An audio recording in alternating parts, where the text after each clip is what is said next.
बिल्कुल जी ज़रूर, ये तो हम चाहते थे। यह वह प्राचीन स्थल है जिसको मांडवीय ऋषि ने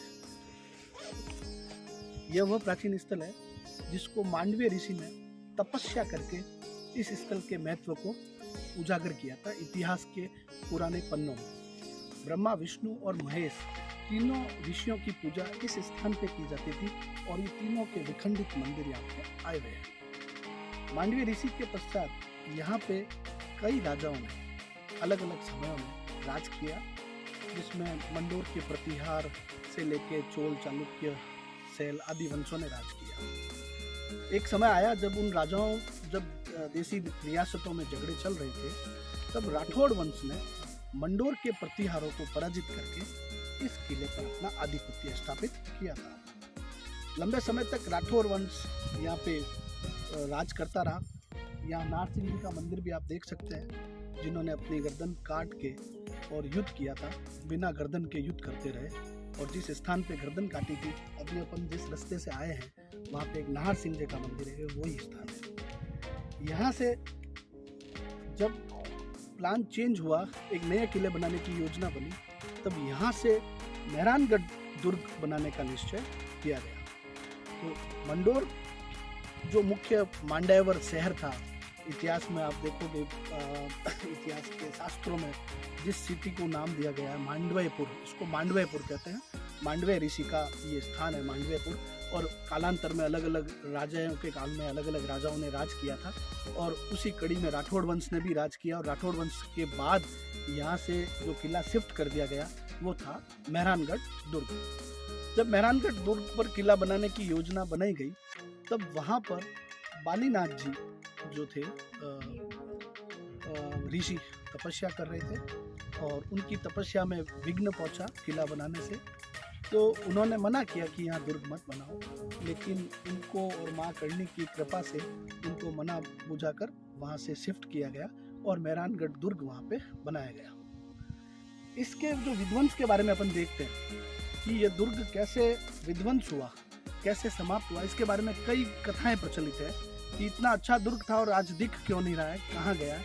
इसके बारे में किंवदंती है कि यहाँ जो राजा हुआ करते थे, एक बार कहीं विचरण के लिए निकले थे, तो उन्होंने कोई महाराज हैं गुरु, उनकी पुत्री को गलत नज़र से देख रहा या उसको स्पर्श करने का प्रयास किया, जिससे उनके शरीर में कोढ़ आ गया।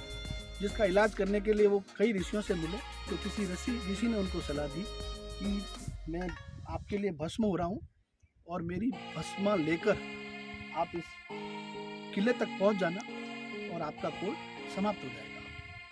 जब वो उस भस्मा को लेकर किले की तरफ बढ़े, तो जिस गेट से वो आए वो गेट विध्वंस होता रहा और उनका शरीर तो बच गया, लेकिन ये किला नहीं रहा। उसके बाद क्षत्रियों ने यह सोचा कि इस किले को अब हमें कहीं और शिफ्ट कर देना चाहिए। तब ये मेहरानगढ़ की स्थापना का प्रसंग आया और मंडोर से मेहरानगढ़ की तरफ बढ़ गए। और जोधपुर का विकास भी अगर आप देखोगे तो पूर्व टू पश्चिम हो रहा है। यहाँ मंडोर से शुरू हुआ था, जो आज पश्चिम की तरफ बढ़ रहा है, पूर्व की तरफ कम बढ़ रहा है। इतनी जानकारी तब अकाल पड़ गया था जोधपुर, तब भी उम्मीद भवन बनाया गया था। उसके लिए बालीनाथ जी ने एक श्राप दिया था कि आप मेरे स्थल से हटा के दुर्ग बना दो, तो आप कितना ही नगर बसा लो यहाँ पे, लेकिन यह नगर कभी खुश नहीं रहता। इस नगर में रहने वाले लोगों को यहाँ पे कभी कुछ नहीं मिलेगा, आपको बाहर ही जाना पड़ेगा, यहाँ पे काल ही रहेगा। तो बालीनाथ जी का वो श्राप था। तो बालीनाथ जी का श्राप और दूसरी तरफ राजा महाराजाओं का जो स्वयं का आत्मसम्मान, दोनों टकरा रहे थे। तो उस आत्मसम्मान को रखने के लिए राजाओं की पीढ़ियों ने कोशिश की कि जोधपुर के लोग जोधपुर से पलायन नहीं करें और जोधपुर में ही रहे। तो उनको जोधपुर में ही रखने के लिए खाना और रोजगार देने के लिए उमेद भवन पैलेस बनाया गया और एक लंबे टाइम पीरियड पर महाराजा साहब ने अपना जो भी धन था सब उसमें खर्च करके और उमेद भवन इसलिए बनवाया ताकि जोधपुर के लोगों का पालन पोषण हो सके और यहाँ अकाल नहीं पड़े, और अकाल हो तो भी लोगों का जीवन यापन चलता रहे। तो उमेद पैलेस उसी श्राप के कारण रोजगार उपलब्ध कराने के लिए बनाया गया था, ताकि जोधपुर के लोगों को रोजगार मिले। और जोधपुर मुख्यतः पत्थर का व्यवसाय है। जोधपुर में पत्थर ही यहाँ पे उत्पादन होता है, पत्थर की गढ़ाई होती है और पत्थर के ही निर्माण होता है और पत्थर का ही एक्सपोर्ट होता है। तो उन पत्थरों को रोजगार का इश्यू बनाते हुए और उन पत्थरों से लोगों को जोड़ते हुए उम्मीद भवन का एक शिल्प रचना यहाँ पे की गई। ये महत्वपूर्ण बात है। सर ये जब ये किला जब था, मेहरानगढ़ नहीं था, तो उसका क्या टाइम पीरियड रहा होगा? ये घटियाला से प्राप्त शिलालेख से ज्ञात होता है कि देखिए मंडोर दुर्ग का निर्माण 6ठी शताब्दी के पूर्व हो चुका था। शिलालेखों के अनुसार विप्र हरिश्चंद्र प्रतिहार के पुत्रों ने मंडोर पर अधिकार कर लिया तथा 626 ईस्वी में उन्होंने इसके चारों ओर दीवार बनवाई और वही दीवार मंडोर दुर्ग का रूप लेती गई। यानी पुरातत्व विभाग ने इस स्थान को पुरातत्व अधिनियम की एक स्पेसिफिक धारा में माना है ताकि यह स्थान संरक्षित क्षेत्रों में माना जाए। तो इस स्थान का महत्व इंडियन जो पुरातात्विक विभाग है उसने प्राचीन माना है। इसकी प्राचीनता अगर अपन यहाँ के रिकॉर्ड से भी देखें तो मांडवे ऋषि जो अपन कहते हैं जिनके नाम से मांडवेपुर है, तो ये रामायण काल का है। अच्छा। तो रामायण काल जो कई वैज्ञानिक जो मार्शल और स्मिथ से पढ़ेंगे तो वो तो कहेंगे कि भाई वो काल होता ही नहीं था, लेकिन जो भारतीय इतिहास है, भारतीय इतिहास में रामायण और महाभारत का उल्लेख किंवदंतियों से हमें मिला है और उसके अवशेष मिले हैं। तो ये प्राचीन भारत से भी प्राचीन है। प्राचीन भारत के भी दो पार्ट हैं, ईसा पूर्व और ईसवी।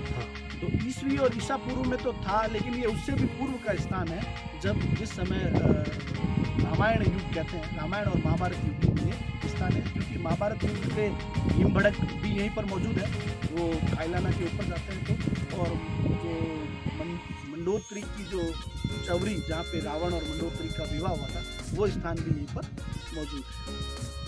तो ये रावण का जो साउथ में रहने वाला जो रावण था, हाँ। श्रीलंका का, उसके ससुराल का स्थान माना जाता है। तो मंडोत्री यहाँ से शादी करके वो चले गए थे। और क्योंकि रावण भी ब्राह्मण था और मांडवे ऋषि भी ब्राह्मण थे और मंडोत्री भी ब्राह्मण थी, तो उस ब्राह्मण कुल का इस ब्राह्मण कुल में विवाह हुआ था। उन्होंने शक्तियां प्राप्त की थी रावण ने, और रावण ने शक्तियां प्राप्त करके जब उनका अहंकार बढ़ गया तो उनकी प्रवृत्ति देवता वाली ना होके आसुरी आसुरी प्रवृत्ति हो गई। तो किसी न किसी को तो समाप्त करना ही होता है। शक्तियां ब्राह्मण होने के कारण, तप करने के कारण, ऋषि होने के कारण प्राप्त की थी, लेकिन जो विनाश हुआ वो उनके आसुरी प्रवृत्ति के कारण हुआ, क्योंकि उनमें अहंकार बढ़ गया। पावर के बाद कोई भी आदमी बिगड़ सकता है, पावर के बाद आदमी का कंट्रोल में रहना ये जरूरी होता है। बिल्कुल। ये रावण में वही कमी आ गई थी कि पावर के बाद उसका कंट्रोल लेस हो गया, फिर उनका विध्वंस होना आवश्यक था। लेकिन रावण का यहाँ पे इस जगह से संबंध है क्योंकि रावण का विवाह यहीं पर। जब ये किला खत्म हो गया उसकी क्या टाइम पीरियड था? इस किले के समाप्ति का टाइम पीरियड नाहर सिंह जी तक ये किला माना जाता है। नाहर सिंह जी थे तब तक तो ये किला था। फिर उसके बाद राव जोधा ने उस नए किले की नींव रखी 1600 के करीब।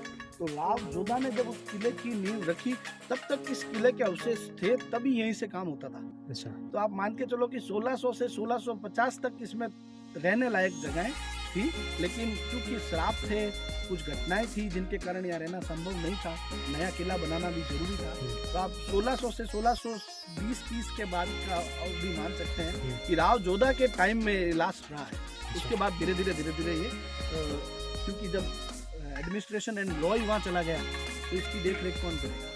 तो उसकी देख रेख नहीं हुई तो धीरे धीरे ठीक था। और जब इतना ही था या फिर और भी बड़ा था? ये मंडोर जो दुर्ग है, हाँ, मंडोर को अपन गार्डन कहते हैं और मंडोर ये दुर्ग है। और इस स्थान में जो पुरानी जो साउथ शैली है, दक्षिण शैली के ये जो राजघराने और महल होते थे, हाँ। उनमें एक तो राजा का निवास होता था, कुछ मंदिर होते थे, कुछ घूमने के पार्क होते थे, कुछ तालाब होते थे। तो पूरा मिला के जो पुराने किले जो होते थे साउथ शैली के, वो ऐसे ही होते थे। वो जो दिखाई भी दे रहा है इसमें। हाँ, तो आप देखिए उसमें छतरियाँ भी है, हाँ, जो देवताओं की साल है जहाँ पे पूजा होती है, हाँ। और रहने के स्थान भी है उनके जो बने हुए थे। तो अपन ये नहीं कह सकते कि एक 4 दीवारी का महल हो उसको मंडोर दुर्ग कहें।